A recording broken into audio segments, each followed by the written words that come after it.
My sister forgot to lock her iPad. That's how it started. Not some big fight. Not a dramatic blow-up. Just a normal morning that should have been forgettable. I was at my kitchen counter in my apartment near Fort Belvoir, staring at my laptop and trying to make sense of my bank account before heading in. Coffee had already gone cold. Again. I hadn't slept much. Not unusual. Every month looked the same. My paycheck came in, and before I could even think about anything for myself, it was already spoken for. Car payment for my dad. Minimums on 2 credit cards my sister was using. Monthly transfer to cover my mom's prescriptions and whatever else she needed. Then rent, utilities, gas. After that, whatever was left didn't go far. I'd been telling myself for years it was temporary. That things would stabilize. That this is what you do for family. I was still staring at a number that didn't make sense when the door opened without a knock. Madison. She walked in like she owned the place, which honestly wasn't far from how she treated it. Designer bag on her shoulder, sunglasses pushed up on her headphone already in her hand. "Your Wi-Fi still acting weird?" she asked like we'd been in the middle of a conversation. I didn't even look up right away. No. She dropped her Louis Vuitton bag on my couch and set her iPad on the table with that careless kind of confidence people have when nothing they own ever feels earned. "My phone's dead," she said. "Let me use your charger." There was already a charger sitting on the counter. I slid it toward her without saying anything. She plugged in her phone, unlocked her iPad, and started scrolling like she had all the time in the world. Meanwhile, I was trying to figure out why one of my accounts looked off.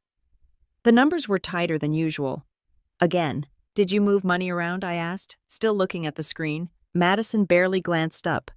"No. Why would I?" "Good question." She stood there for maybe 30 seconds before her phone buzzed, and she rolled her eyes like someone had personally offended her. "I need to take this," she said, already heading toward the hallway. She didn't take the iPad, didn't lock it either. I didn't plan to look. I really didn't. But the screen lit up. A notification popped across the top. A group chat. The name was just family. My name was in the preview. That was enough. I reached over and tapped it. The thread opened, and the first thing I saw was my name again right there in the middle of a message. Chloe. She's basically our useful idiot. I stopped breathing for a second. I read it again slower this time, like maybe I'd misunderstood it the first time. Nope. Same words. Same tone. No hesitation. I scrolled up. There were dozens of messages. Not from one day. Not from one week. This wasn't new. This was ongoing. Madison had sent a message earlier that morning. "She's been stressed about money again. Just act normal." My dad replied right after. "Yeah, don't push it too much this week." Then Chloe again. "Relax. She always folds. Just tell her you appreciate her." Works every time. There was a laughing emoji after that. I kept scrolling. Another message from Madison. "She literally thinks helping us is her responsibility." Chloe replied. "It is. She just doesn't realize we're benefiting." Then the one that sat heavier than everything else. "As long as she thinks it's love, she'll keep paying." I didn't even notice how hard I was gripping the edge of the table until my hands started to hurt. There it was. All of it. Not just comments, not just venting. A plan. A system. They knew exactly what they were doing, and they'd been doing it for years. I kept reading. My mom was in there too. Not as loud, not as direct, but she was there. Little comments. Agreeing. Backing things up. Never once pushing back. My dad mostly kept it short. Practical. Like this was just logistics. Madison carried most of it. Jokes, updates, little strategies. Don't ask for too much at once. Wait until she gets paid. Make it about family. Every line was casual. Like they were talking about splitting a bill or planning dinner. Except the bill was me. I thought back to the last deployment. Kuwait. Long days heat that never really went away, and I still made sure every transfer hit on time. I remember sitting on a metal chair outside the comms building checking my phone to confirm payments went through. Meanwhile, they were in a group chat laughing about how predictable I was. I scrolled back down to the message that started it. "She's basically our useful idiot." I stared at it long enough that the words started to blur. Madison's voice carried faintly from the hallway, laughing at whatever call she was on. Light, easy, completely normal. Like nothing had changed. But something had. The version of my family I thought I had just disappeared, replaced by this. Something colder. More calculated. I didn't feel angry the way I thought I would. No yelling. No urge to storm down the hall and throw the iPad at her. It was quieter than that. Heavier. Like everything just settled into place. I picked up my phone and opened the camera. One screenshot, then another. I didn't rush it. I went through the thread, capturing everything. Names, timestamps, messages. I made sure nothing got cut off. If they were this comfortable saying it, I wasn't going to pretend I didn't see it. Footsteps came back down the hallway. I set the iPad exactly where it had been and went back to my laptop like nothing happened. Madison walked in still mid-conversation, then ended the call as she grabbed her phone off the charger. "You look like you haven't slept," she said, glancing at me. "Busy week." She nodded like that explained everything. It did, just not the way she thought. She picked up her iPad without checking it, tossed it into her bag, and headed for the door. "Don't forget Mom's appointment this week," she added on her way out. She said insurance might not cover all of it. Of course she did. "Got it," I said. The door closed behind her. Silence. I sat there for a minute, staring at the same numbers on my screen that had confused me earlier. They made sense now. Every dollar, every gap, every time I told myself things would even out eventually. They weren't accidents. They were expected, planned for, relied on. I closed the laptop slowly, not because I was done, because I knew exactly what I needed to do next. And for the first time in a long time, I wasn't trying to fix things for them. I just sat there completely still, going over every message I'd just read, every payment I'd ever made, every excuse I'd accepted without question. No anger, no panic, just clarity. They thought I didn't know, and right now, they still thought that. I leaned back in my chair and opened my phone again, pulling up the screenshots just to make sure I hadn't imagined any of it. Same messages, same tone, same people. Nothing changed just because I wanted it to. I zoomed in on one of Madison's texts. "She's been stressed about money again. Just act normal. Act normal." Like this was a routine.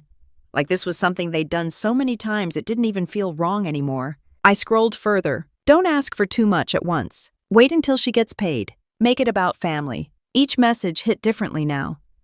Not because they were new, but because I could finally see them clearly. Every conversation I had had with them over the past few years started lining up in my head like pieces of a puzzle I didn't realize I was building. Every time Madison called me right after payday, every time my mom said something like, "We don't like asking, but you're the only one we can count on." Every time my dad acted uncomfortable bringing up money like he hated doing it but had no choice. None of it was spontaneous. None of it was real. It was timed, planned, coordinated. I stood up and walked over to the sink, dumping out the cold coffee I hadn't touched. My hands were steady. That surprised me. I wasn't shaking. I wasn't pacing. I wasn't even angry yet. Just focused. I grabbed a clean mug, poured fresh coffee, and leaned against the counter, reading again.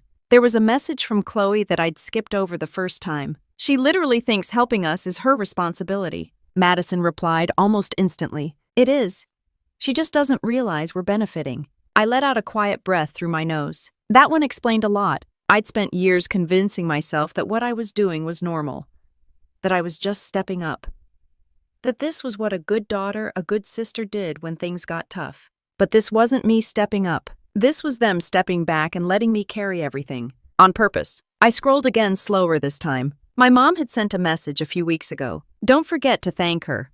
She responds better when she feels appreciated." There was no pushback from anyone. "No, maybe we should stop." "No, this isn't right." Just agreement. Strategy. I set the mug down and pulled out a chair, sitting again. But this time I wasn't looking at the bank account. I was looking at the timeline. 5 years. That's how long this had been going on. It started small. A little help here, a bill there.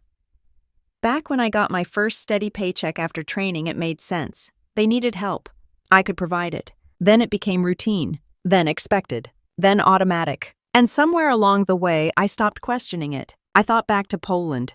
Winter rotation. I remember standing outside in freezing wind, checking my phone during a break just to make sure a transfer went through. Madison had texted me that morning. "Hey, quick thing, my card's maxed out. Can you cover it this time? I'll figure it out next month." I didn't hesitate. I never did. Now I knew why she sounded so confident when she asked. Because she already knew the answer. I went back to the chat. There it was again. "As long as she thinks it's love, she'll keep paying." I sat with that one for a while. That line wasn't just about money. It was about control. They didn't need to force anything. They didn't need to argue or pressure me too hard. They just needed to frame it the right way. Family, responsibility, loyalty. Words that made it hard to say no without feeling like the bad person. I picked up my phone again and opened my banking app, flipping between accounts. Balances, transactions, dates, everything lined up with what I'd just read. Every unexpected expense they told me about. Every will pay you back. Every just this once. None of it was random. It was consistent, predictable. I checked one of the credit cards Madison had been using under my account. High utilization, way higher than I remembered. A few charges from places I knew she liked. Expensive ones. I hadn't questioned them before. I just assumed she'd gotten carried away like she always did. Now it looked different. Now it looked like she never had any reason to stop. Why would she? From her point of view, there were no consequences. I covered everything. Always. I switched over to my email and saw a notification I'd ignored earlier. Credit monitoring alert. I opened it. Your credit utilization has increased significantly over the past 30 days. That wasn't just annoying. That was a problem. In my line of work, financial stability isn't optional. It's part of the job. You don't keep your clearance if your finances start looking unstable or risky. I knew that. I'd sat through enough briefings to know exactly how that worked. Debt makes you vulnerable. Vulnerability makes you a risk. A risk gets flagged. This wasn't just about being used anymore. This could actually affect my career. I stared at the screen for a second, letting that settle in. All those years of doing everything right. Keeping my record clean. Staying on top of everything. And it could get messed up because I trusted the wrong people. That hit harder than anything in the group chat. I leaned back again, looking up at the ceiling for a second, then back down at my phone. I opened the screenshots one more time, not to double-check. To memorize. Names. Words. Tone. I didn't want to forget any of it. I wanted it clear. Precise. Because whatever I did next, it wasn't going to be emotional. It wasn't going to be a fight. It wasn't going to be a conversation where they talked over me or twisted things around until I felt guilty again. I'd done that too many times already. This time needed to be different. I picked up my mug, took a sip, and set it back down. Then I opened my email and started drafting a message. Not to them, to someone who could actually do something with information like this. I paused for a second before typing, not because I wasn't sure, but because I wanted to get it exactly right. No extra words. No explanation I didn't need. Just facts. Clear. Simple. Controlled. My fingers hovered over the keyboard for a moment, then started moving. Not fast. Not rushed. Just steady. Like everything had finally lined up. And for the first time in years, I wasn't thinking about how to help them. I was thinking about how to stop.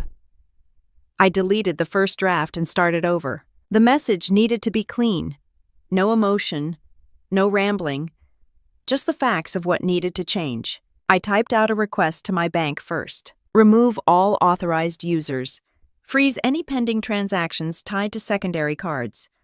Flag unusual activity if anything tried to go through after today.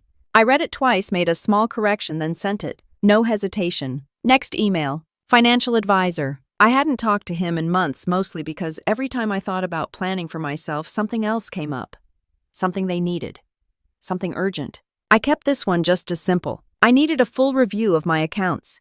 Every outgoing transfer for the last 5 years. Credit usage. Risk exposure. Especially anything that could impact my clearance. That part mattered. I sent it. Then I sat there for a second, staring at my inbox before opening a third message. This one took a little longer. Not because I didn't know what to say, but because I'd never actually written anything like it before. I addressed it to a civil attorney a colleague had recommended a while back. I'd saved the contact and never used it. At the time, it felt unnecessary. Too extreme. Now it felt overdue. I outlined everything in bullet points. Financial support over multiple years. Accounts in my name used by others. Evidence of intentional manipulation. I attached 2 screenshots from the group chat. Not all of them. Just enough. Enough to make the situation clear without turning it into a novel. I didn't ask for anything specific. Just requested a consultation. I read through it once, then hit send. 3 emails. That was it. No speeches, no confrontation, no warnings. Just action. I closed my laptop and checked the time. I still had to get to base. The rest of the morning moved like any other. Traffic security gate parking lot that was always just a little too full. Nothing about the outside world had changed, which made it almost strange, because everything on the inside had. I went through my usual routine, but I was more aware than usual. Every conversation felt sharper. Every task more focused. Numbers made sense in a way they hadn't earlier. I spent most of the morning reviewing supply requests, signing off on inventory logs, answering emails. Standard work. At some point, my phone buzzed. Madison. I didn't pick up. A few minutes later, a text. Hey, quick question. Did you move money out of the account? I looked at it for a second, then locked my phone and set it face down on the desk. Back to work. Another buzz. Rachel. Then another. My card just got declined. I kept reading the document in front of me, not ignoring it, just not reacting. There was a difference. The next message came with a little more urgency. Is something wrong with the account? I let that one sit too. For years, every message like that had gotten an immediate response. I'd drop whatever I was doing and fix it. Transfer money. Call the bank. Smooth things over. This time, nothing moved. By lunch, the messages were stacking. Missed calls. Voicemails. Texts shifting from confusion to irritation. This isn't funny. Can you answer? I'm at a store right now. I picked up my phone, read through all of them once, then locked it again. No reply. I grabbed something quick from the DFAC and sat at a table near the window. Halfway through eating, my phone rang again. Dad. I watched it ring, then stop, then ring again. Voicemail. A minute later, a text came in. Call me. Short, direct, no context. Same pattern as always. He didn't ask questions over text. He called, said just enough to make it sound urgent, and expected me to fill in the rest. I finished eating, threw away the tray, and headed back. The afternoon went the same way. Work got done. Emails got answered. Meetings happened. My phone kept buzzing. Mom this time. Sweetheart, I think there's been a mistake with the insurance payment. Of course there was. Another message right after. It says it didn't go through. I leaned back in my chair and stared at the ceiling for a second. For years, that message alone would have been enough. I would have fixed it immediately. No questions asked. Now it just looked like another line in a script I'd already read. I opened my phone again, scrolled through the messages, then opened the screenshots. Same words, same tone. She always folds. I locked my phone. Toward the end of the day, I checked my email. The bank had already responded. Request received. Authorized users removed. Additional security measures in place. That was fast. Good. Another email came in from my advisor. He confirmed he'd started pulling the reports and would have a full breakdown within a couple of days. Then the attorney. Short reply. Available tomorrow afternoon for a consultation. I read it once, then flagged it. Everything was moving. Quietly. Exactly how I needed it to. When I got back to my apartment that evening, it felt the same as always. Same couch, same table, same silence. I set my keys down and walked over to the counter, dropping my bag in the chair. My phone buzzed again. Madison. I picked it up this time, not to answer, just to read. Rachel. What is going on? None of my cards are working. A second message came right after. Did you seriously shut everything off? I looked at the screen for a second, then typed. Not a paragraph, not an explanation. Just one line. I know everything. I stared at it for a second before sending it. Then I set the phone down on the counter and stepped back. It buzzed almost immediately. Then again, and again. Calls, messages, notifications stacking faster than before. I didn't move, didn't reach for it, didn't feel the urge to fix anything. I just stood there listening to the sound of it going off, knowing exactly what every message on that screen looked like without needing to read a single one of them. The phone kept buzzing on the counter, lighting up the kitchen over and over like it was trying to get my attention by force. I walked past it, opened the fridge, stood there for a second, not really looking for anything, just letting the noise exist without reacting to it. That was new. Normally I would have picked it up before the second call even finished ringing. Fixed whatever was wrong. Smoothed everything over before it could turn into a problem. Now it was already a problem, just not mine. I grabbed a bottle of water, closed the fridge, and leaned against the counter. The screen lit up again. Mom, then Dad, then Madison again. 3 calls in less than a minute. I picked up the phone not to answer, just to see the messages stacking underneath my last one. I know everything. Madison. What does that even mean? Dad, Rachel, call me now. Mom, sweetheart, please don't do this over a misunderstanding. I let out a quiet breath. Misunderstanding. That word showed up fast. I set the phone down again and walked over to the sink, rinsing out my cup from earlier, like I had all the time in the world. Because I did. That was the part they didn't understand yet. For years, everything had been urgent on their timeline. Their problems, their deadlines, their needs. Now they were reacting to mine, and I wasn't in a hurry. The phone buzzed again. Madison. Another message. If this is about something you saw, you're taking it the wrong way. Of course I was. I dried my hands and finally picked the phone back up, scrolling slowly this time. More messages. Faster now. Dad. You're overreacting. Mom. We can talk about this. Madison. It was just a joke. I read that one twice. Just a joke. I tapped the screen and opened the screenshots again, flipping through them like I needed a reminder. Don't ask for too much at once. She always folds. As long as she thinks it's love, she'll keep paying. Yeah, hilarious. I locked the phone and set it face down again. No response. Not because I didn't have anything to say, because they didn't deserve to hear it yet. I walked into the living room and sat down on the couch, letting the silence between notifications stretch out. For the first time in a long time, I wasn't calculating how to fix something for them. I wasn't trying to find a middle ground. I wasn't thinking about how to keep the peace. I was thinking about boundaries, real ones, the kind that don't move just because someone feels uncomfortable. My phone buzzed again, this time with a voicemail notification. Madison. I let it play on speaker. Rachel, seriously, what is wrong with you? I'm at Zara right now and my card just got declined in front of everyone. This is embarrassing. If you did something, you need to fix it. Like now. Click. I stared at the phone for a second. Embarrassing. That was her problem. Not the years of money moving out of my account without question. Not the messages in that group chat. Not the part where she knew exactly what she was doing. No. The problem was her card getting declined in a store. I leaned back into the couch and let out a short laugh. It wasn't loud. Just enough to acknowledge how ridiculous that sounded now. Another voicemail came in. Dad this time. Rachel. I don't know what's going on, but my car payment didn't go through. The bank says there's nothing pending. If you moved money, you need to move it back. We can't have things bouncing like this. I shook my head slightly. We hadn't been a we in a long time. I just hadn't realized it. The next message came from Mom again. Your prescription payment didn't go through either. I tried to pick it up, and they said it was declined. I need that medication, Rachel. That one sat differently. Not because it changed anything, but because that's how they always got me. Urgency, health, guilt. The part of me that used to respond automatically kicked in for a second. Fix it. Transfer the money. Don't make it worse. I felt it. Then it passed. Because now I knew what came after. Another request. Another situation.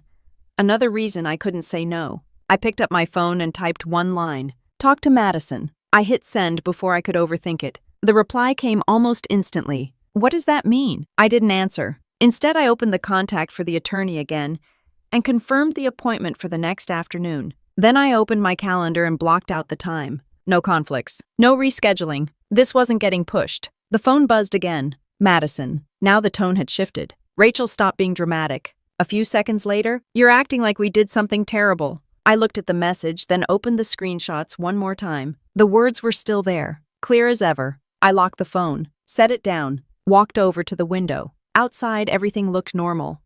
Cars moving, people going about their day. Nothing about the world reflected what was happening in my apartment. And that was fine. This wasn't something I needed anyone else to see. Not yet. Behind me, the phone buzzed again. And again. The sound blended into the background after a while, like it belonged there. Like it always had. Only difference now was I wasn't answering it. I stood there for a minute, then turned back, grabbed my bag, and headed toward the door. I had things to do. Real ones. Not reactions. Not damage control. Actual steps. And for once, none of them involved making their lives easier. I drove straight from base to the bank without going home. No detour. No time to sit and think myself into second-guessing anything. The building looked the same as always. Clean, quiet, controlled. The kind of place where everything is documented and nothing is based on emotion. Exactly what I needed. I walked in, checked in at the front, and asked to speak with someone about my accounts. Not customer service. Not general help. Someone who could actually make changes. A few minutes later, I was sitting across from a banker in a small office folder open in front of me, my phone next to it with the screenshots ready if I needed them. I need to remove all authorized users from my accounts, I said. Straight to it. No explanation. No story. She nodded and started typing. All of them. All of them. She glanced up briefly like she was used to people hesitating at that point. I didn't. Okay, she said. We'll take care of that right now. A few clicks, a few confirmations. Then she paused. Do you want to issue new cards as well? Yes. Any concerns about unauthorized access? Yes. Still no details. She didn't ask for them. She didn't need them. This wasn't personal to her. It was just process. All right, she said. We'll cancel all existing cards and reissue new ones under your name only. No secondary users. Good. That was step 1. Next, I said I need to separate any linked accounts. Transfers, shared access, anything tied to my profile that isn't mine. More typing. She pulled up my accounts one by one, reviewing connections I hadn't even thought about in years. Looks like there are recurring transfers set up, she said. Monthly. I already knew that. Yes. Cancel all of them. She clicked through the list. Car payment account. Transfer to Madison. Transfer to my mom. Each one disappeared with a quiet confirmation. No drama. No argument. Just gone. Done, she said. I nodded. Is there anything else? I looked at the screen for a second, scanning everything one more time. Balances. Ownership. Access. Clean. For the first time in a long time, everything was actually under my control. Yes, I said. I want a note added to the account.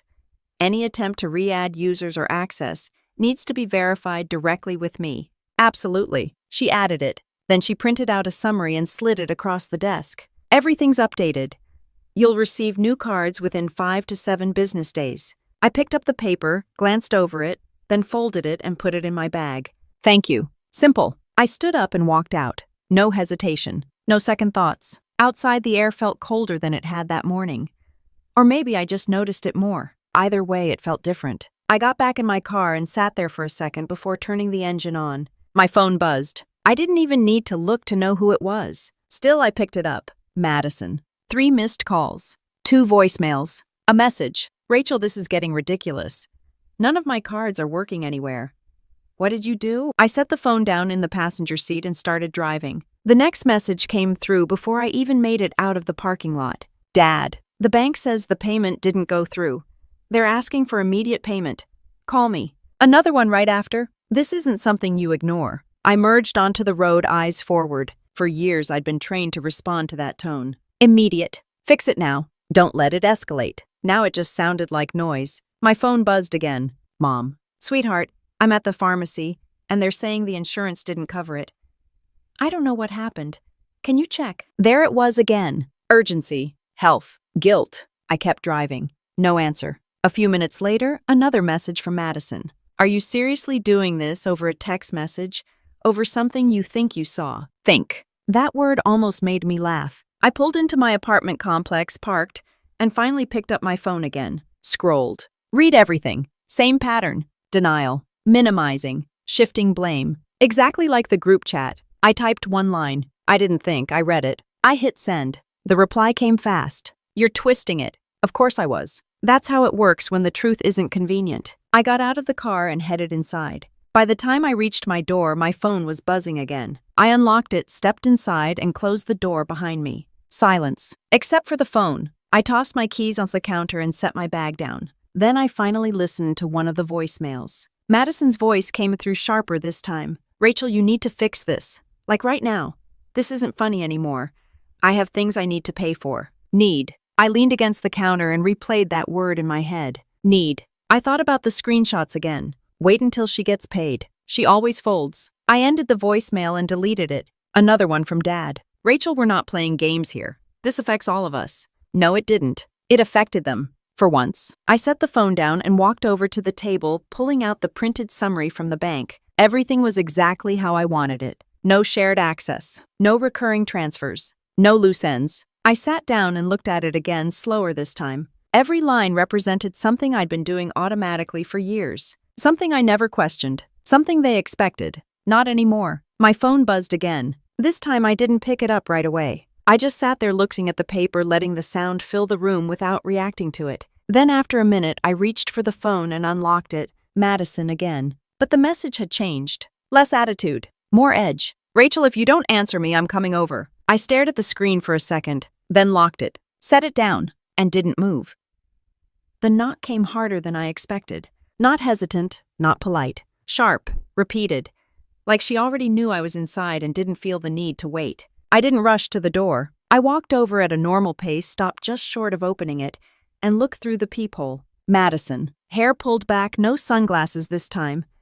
Phone in one hand, the other already raised to knock again. I unlocked the door but didn't open it all the way.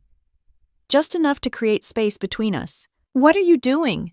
she said immediately, pushing the door wider before I could stop her. I stepped back just enough to keep distance, but not enough to invite her in. She walked in anyway. Of course she did. Her eyes moved quickly around the apartment like she was expecting something to be different. "Seriously, Rachel, what is this?" she said, turning back to me.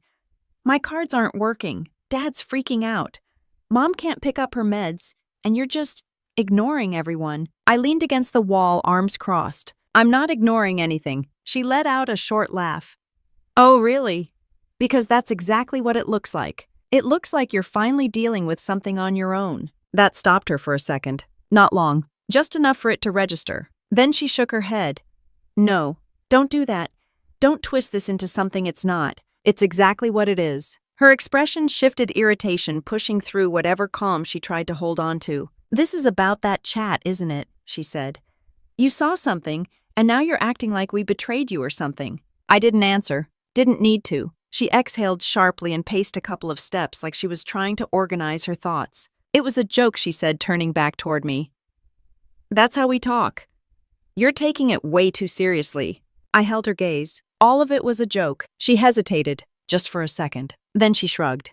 "Yeah, obviously." I nodded slowly. "Wait until she gets paid." Her face tightened. "Don't ask for too much at once." She looked away for a second, then back at me. "As long as she thinks it's love, she'll keep paying." That one stayed in the air a little longer. She didn't respond right away this time. Didn't laugh it off. Didn't brush it aside. She shifted her weight, crossing her arms now. "You're pulling things out of context," she said. "What context makes that better?" She didn't answer. Instead, she changed direction. "Classic." "Okay, fine," she said. "Even if it sounded bad, you don't just cut everything off overnight." "That's not normal." "No," I said. "What's not normal is planning how to use someone and calling it family." Her jaw tightened. "You're being dramatic." I almost smiled at that. "You're being predictable." That hit. She didn't like that one. "You always do this," she said, voice rising slightly. "You take something small and turn it into a huge deal." "Small?" She threw her hands up. "Yes, small. It's just how people talk. You act like we were sitting there plotting against you or something." I let the silence sit for a second. Then I said it. "You were." She shook her head immediately. "No, we weren't. You were deciding when to ask me for money. That's not—" "You were deciding how to ask." "That's not what—" "You were deciding how to keep me paying." Her voice cut off. She looked at me, searching for something to push back with. Didn't find it. Instead, she took a different approach. Softer. "Rachel," she said, lowering her tone. "We're your family. We're not trying to hurt you." I watched her for a second. "You didn't have to try." That landed harder than anything else I'd said. Her expression shifted again. Less defensive. More calculating. "You know we appreciate everything you've done," she said. There it was. Right on cue. I let out a quiet breath. "According to the chat, appreciation is part of the strategy." She blinked, clearly not expecting that. "That's not—" "Don't forget to thank her. She responds better when she feels appreciated." I repeated it exactly, word for word. Her eyes flickered. Just for a second. Then she looked away. Silence filled the room. Not comfortable. Not neutral. Heavy. She walked over to the couch and sat down, rubbing her forehead, like she was the one dealing with something overwhelming. "This is insane," she muttered. "You're blowing everything out of proportion." I didn't move. Didn't sit. Didn't soften. "I turned off access to my accounts," I said. "That's it." "That's not it, Rachel," she snapped, looking back up at me.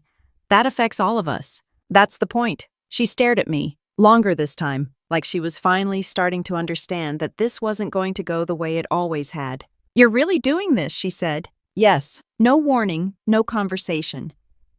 "You just cut us off." I tilted my head slightly. "You had a whole group chat." She opened her mouth, then closed it. Nothing came out. For once. Nothing. I let the silence stretch. Didn't rush to fill it. Didn't explain. Didn't justify. After a few seconds, she stood up again, grabbing her bag off the couch. "This is messed up," she said, heading toward the door.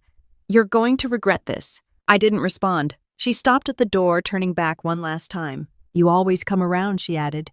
"You always do." That part almost sounded confident, like she believed it, like history was on her side. I held her gaze. Not this time. She stared at me for another second, then shook her head and walked out, closing the door harder than she needed to. Silence again. Real silence this time. No knocking. No voice. Just the quiet hum of the apartment settling back into place. I walked over to the door, locked it, then checked the handle once to make sure. Then I turned back, looking at the space she'd just left. Nothing was broken, nothing was thrown, but everything felt different. Cleaner, clearer. I walked back to the table and sat down, pulling my phone toward me. The messages were still coming in. Dad, Mom, Madison again. Different words. Same pattern. I didn't open them. Instead, I unlocked my phone and pulled up the email from the attorney. Appointment confirmed. Tomorrow afternoon. I tapped the address, saved it, then set the phone back down. No hesitation. No second thoughts. Just a steady, quiet understanding of what needed to happen next. I woke up before my alarm and didn't bother going back to sleep. The apartment was quiet.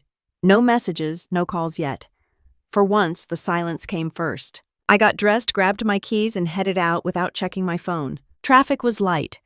The kind of morning where everything feels a little too normal compared to what's actually going on. The attorney's office was in a clean, low-rise building about 20 minutes from base. Nothing flashy. No dramatic glass towers. Just a place where things get handled. I checked in at the front desk, gave my name, and waited. A few minutes later, a woman stepped out and called me back. Rachel Hayes. I stood up. That's me. Her office was simple, organized, no clutter. Files stacked neatly, desk clear except for a laptop and a notepad. She motioned for me to sit. I'm Jessica Cole, she said. I read your email. Of course she did. I sat down and placed my phone on the desk screen, already open to the screenshots. I brought more, I said. She nodded. Good. No small talk, no easing into it. Straight to work. She picked up the phone and started scrolling. Didn't react immediately. Didn't interrupt. Just read. That alone told me something. She'd seen things like this before. When she finally looked up, her expression wasn't surprised. Just focused. How long has this been going on? She asked. About 5 years. She gave a small nod like that lined up with what she was seeing. And all financial accounts are in your name. Yes. Some shared access. Authorized users. One co-signed loan. She made a note. And you've already removed access. Yes. Another note. Good. She leaned back slightly. Based on what you've shown me, this isn't just family conflict, she said. This is a pattern of financial exploitation. Hearing it said out loud hit differently. Not emotional. Not personal. Just defined. I nodded once. That's what it looked like to me. She turned the phone back toward me. These messages matter, she said. They show intent. That's important. Intent. That word stayed in my head for a second, because that's what made this different. They didn't accidentally take advantage of me. They planned it. What are my options? I asked. She didn't rush the answer. You have a few paths, she said. You can walk away and leave it as is, which you've already started doing. Or you can document everything and pursue recovery of funds depending on how far you want to take it. Recovery. I didn't respond right away. She continued. Even if you don't pursue anything formally, having everything documented protects you. Especially if they try to flip the situation or make claims against you. That part mattered. Because if there was one thing I knew about my family, it was that they didn't just stop when something didn't go their way. They adjusted. How much are we talking about? She asked. I pulled out a folder from my bag. I've been tracking it. Not perfectly, but enough. I slid the papers across the desk. She flipped through them. Transfers, payments, statements, line after line. Her eyebrows lifted slightly. Over 100,000, she said. Rough estimate. She closed the folder and tapped it lightly. That's not small. No, it wasn't. And somehow I'd convinced myself it was normal. She looked back at me. Do you want to pursue this? I thought about it. Not long. Because the answer wasn't as simple as yes or no. I want everything documented, I said. I want it clear. I want it on record. If they come at me, I'm not explaining anything from scratch. She nodded. That's the right approach. She turned her laptop toward herself and started typing. We'll put together a formal summary. Timeline amounts supporting evidence. It doesn't mean you're filing anything immediately, but it gives you leverage. Leverage. That was new. I'd never had that before in this situation. It had always been one-sided. She continued typing, then paused. One more thing she said.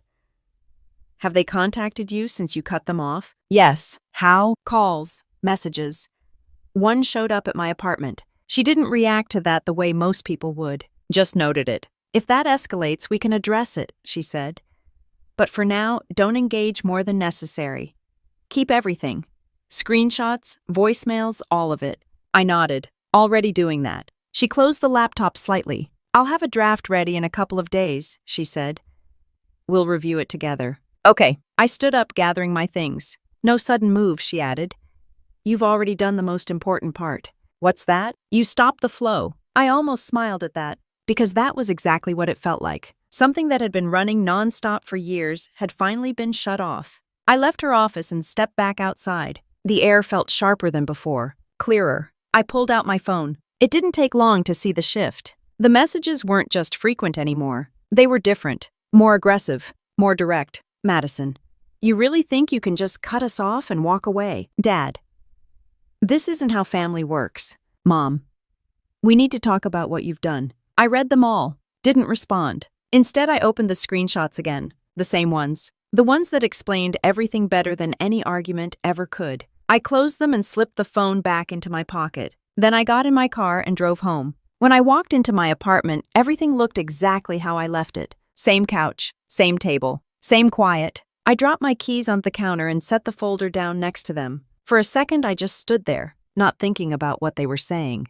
not thinking about how they felt, just thinking about the fact that for the first time in years, I had everything I needed. Proof, control, options, and none of it depended on them. I spread everything out across the table and started organizing it into something that actually made sense. Not emotional, not messy, just numbers, dates, amounts, accounts. 5 years doesn't feel long when you're living through it 1 month at a time.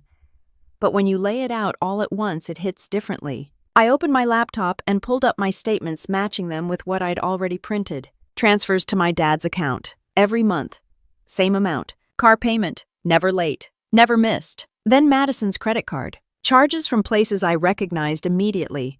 Zara, Sephora, restaurants I'd never even been to. High balances, minimum payments. Then another spike, over and over. I lined those up next. Then my mom, smaller amounts at first. Then gradually more. Medical expenses, groceries, unexpected costs, all labeled differently, all coming from the same place, me. I leaned back in my chair for a second and looked at the full spread. It wasn't chaotic. It was structured, predictable. That was the part that stood out the most. Nothing about this was random. I opened a blank document and started building a timeline. Year 1, small transfers, occasional help. Year 2, regular payments, credit card access. Year 3, higher amounts, more frequent emergencies. Year 4, everything became automatic. Year 5, they didn't even pretend it was temporary anymore. They just expected it. I typed it all out in bullet points. Clear, simple. Then I added totals next to each section. The numbers climbed fast, faster than I expected. I stopped once when it crossed 50,000, then again at 75. Then I kept going. By the time I finished, the total sat just over $110,000. I stared at it for a second, not shocked, just aware. That number wasn't the result of one bad decision. It was thousands of small ones, made consistently, without question. I saved the document and leaned forward again, adjusting a few of the papers on the table. Then I opened my phone and went back to the screenshots. I read them again, this time with the numbers in front of me. Don't ask for too much at once. Wait until she gets paid. She always folds. I glanced back at the timeline. Every one of those messages matched something. A payment, a transfer, a spike in spending. They weren't just talking. They were tracking me. Not directly, but close enough. I sat there for a minute, letting that settle. Then my phone buzzed. I didn't need to look. Still I did. Madison, this is ridiculous. You shut everything off and now you're acting like you're the victim. I let out a quiet breath. Victim. That word had been flipped fast. I set the phone down without responding and went back to the document. I added another section. Intent. Under it, I listed the key messages from the group chat. Short quotes. No commentary. No emotion. Just their words. That was enough. A few minutes later, my phone buzzed again. Dad, you need to fix this. This isn't how things work. I didn't open it right away. Instead, I highlighted the total amount at the bottom of the page. $110,482. I read it again. Then I opened the message. This isn't how things work. I typed a response. It's exactly how it works now. Sent. No explanation. No argument. The reply came fast. You're going to regret this. Maybe. But not in the way he thought. I locked the phone and set it aside again. Back to the table. I organized the papers into clean stacks, one for each category. Car, credit, transfers, medical. Then I clipped them together, not because I needed to send them yet, but because I needed them ready. Complete, accurate, controlled. My phone buzzed again. This time it wasn't a message. It was a voicemail. Mom. I let it play on speaker while I kept working. Rachel, I don't understand what's happening. The pharmacy said the payment was declined again. I need that medication. You can't just stop everything like this. Her voice sounded softer than the others, more fragile. That used to work. It still did a little. I paused, hands resting on the table, listening until the message ended. Then I reached over and stopped the playback. For a second, I just sat there, because that was always the moment, the one where I'd step in, fix it, make sure everything was taken care of. Not because it was fair, but because it was easier than dealing with the alternative. I looked down at the numbers again, then at the screenshots, then back at the numbers. The pattern was clear. Every time I stepped in, it didn't solve anything. It reset the cycle. I picked up my phone and typed a message. Talk to Dad. I sent it before I could rethink it. It wasn't cold. It was accurate. Because for the first time, I wasn't the default solution. A few seconds later, another message from Madison came through. You're unbelievable. After everything we've done for you, this is how you act. I actually laughed at that one. Not loud, just enough to acknowledge how backwards it sounded. I picked up the top sheet from the stack and looked at the total again. After everything they'd done for me, right. I set it back down and leaned forward, resting my elbows on the table. Everything was there. Every dollar, every message, every decision. For years, it had all been spread out hard to see as one thing. Now it wasn't. Now it was one story. Clear, complete, and not theirs to rewrite.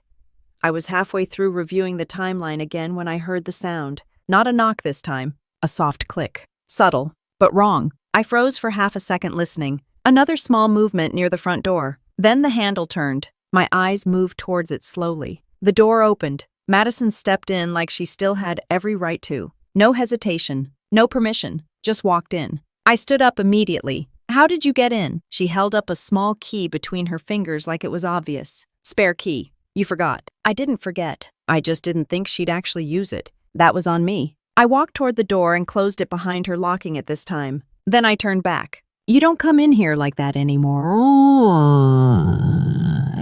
She rolled her eyes. Relax.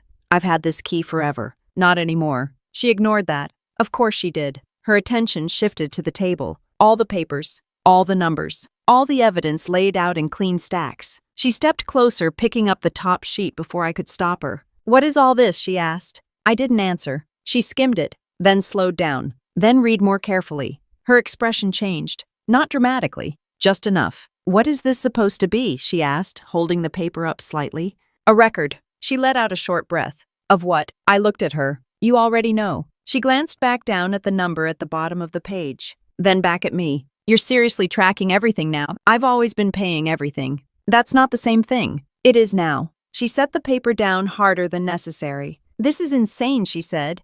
You're acting like we've been stealing from you. I didn't move. You were. Her head snapped up. No, we weren't. Yes, you were. She shook her head immediately. No, you helped. That's different. Help implies a choice. And you had one. I tilted my head slightly. Did I? She didn't answer that directly. Instead, she took a step closer. You're twisting everything to make yourself look like the victim. That word again. I let it sit. Then I reached over, picked up my phone, and opened the screenshots. I turned it toward her. Read it. She didn't take the phone. Didn't look at it. I've already seen it, she said. Then you know. I know you're taking it out of context. What context makes useful idiot okay? She didn't answer. Her eyes flicked to the screen for a second, then away. Silence. For a few seconds, neither of us said anything. Then she crossed her arms. You're really going to do this, she said. Turn this into some kind of legal thing. I didn't confirm it, didn't deny it, just watched her. That was enough. Her expression tightened. You're unbelievable, she said.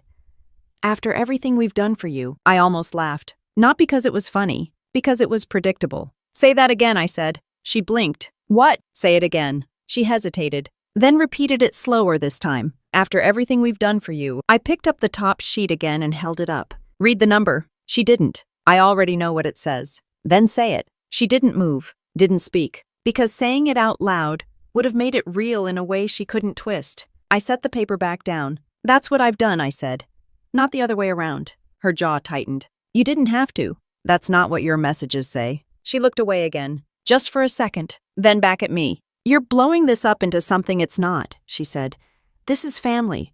We help each other. I nodded once. That's what I thought too. And now I know better. She exhaled sharply and turned away, pacing a few steps like she was trying to burn off the frustration. "You're going to regret this," she said again. "You already said that." "Because it's true. Because it's convenient." She stopped pacing and turned back. "You think you can just walk away from us?" I didn't answer immediately, just looked at her, then said it. Yes, that one landed. Hard. Not because it was loud, because it was final. Her expression shifted again, less confident, more uncertain. "You don't mean that," she said. "I do." She shook her head, but there was less conviction in it now. "You always come back," she said, not as strong as before, more like she was reminding herself. I held her gaze. Not this time. Silence again. Heavier now. She looked around the apartment like she was seeing it differently for the first time, like something had changed that she couldn't undo. Then her eyes landed back on the table, on the papers, on the number. She didn't pick them up again, didn't argue about them, just looked, for a few seconds longer than before. Then she grabbed her bag off the chair. "This isn't over," she said. I didn't respond. She walked to the door, unlocked it, and stepped out. This time she didn't slam it, just closed it. I walked over and locked it again. Then I reached into my pocket, pulled out my keys, and set them on the counter. Right next to them, I placed the spare key, the one she'd used. I picked it up, looked at it for a second, then dropped it into the trash. No hesitation, no second thoughts, just gone. Behind me, the table was still covered in numbers, still organized, still real, and for the first time, no one else in that room had any control over them.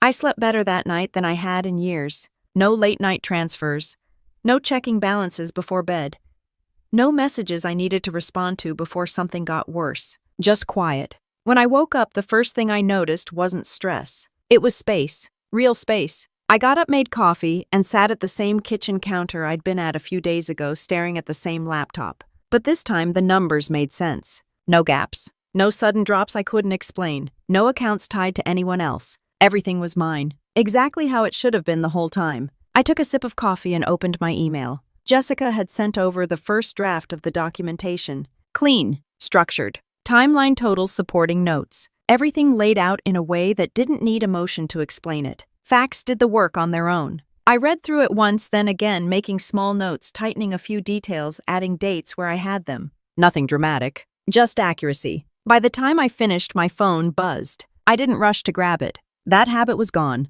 When I finally picked it up, the tone had shifted again. Fewer messages, shorter ones. "Madison, so this is it? Dad, you're really not going to fix this? Mom, we need to figure out how to move forward." Move forward. That one stood out. Not an apology, not an acknowledgement, just adjustment. Like they were starting to realize the system they'd been relying on wasn't coming back. I set the phone down and went back to the document, made one final edit, saved it. Then I replied to Jessica, "Looks good. Let's finalize." Simple, no hesitation. I closed the laptop and leaned back in the chair, letting the quiet settle in again. No urgency, no pressure, just control. Later that week, I started packing. Not everything, just the important stuff. Documents, clothes, a few personal things. The apartment had served its purpose, but it didn't feel like mine anymore. Too many patterns tied to it. Too many routines that needed to be broken. I found a smaller place across town. Nothing fancy, but it was mine. Fully mine. No spare keys floating around. No unannounced visits. No one walking in like they had a claim to it. The day I moved in, I set my keys on the counter and stood there for a second taking it in. No noise, no interruptions, no expectations. Just space. I set up the basics first. Bed, kitchen, work area. Everything had a place. Everything stayed where I put it. It didn't take long to notice how different that felt. No one touching things. No one assuming access. Just me. A few days later, I got another message from Madison.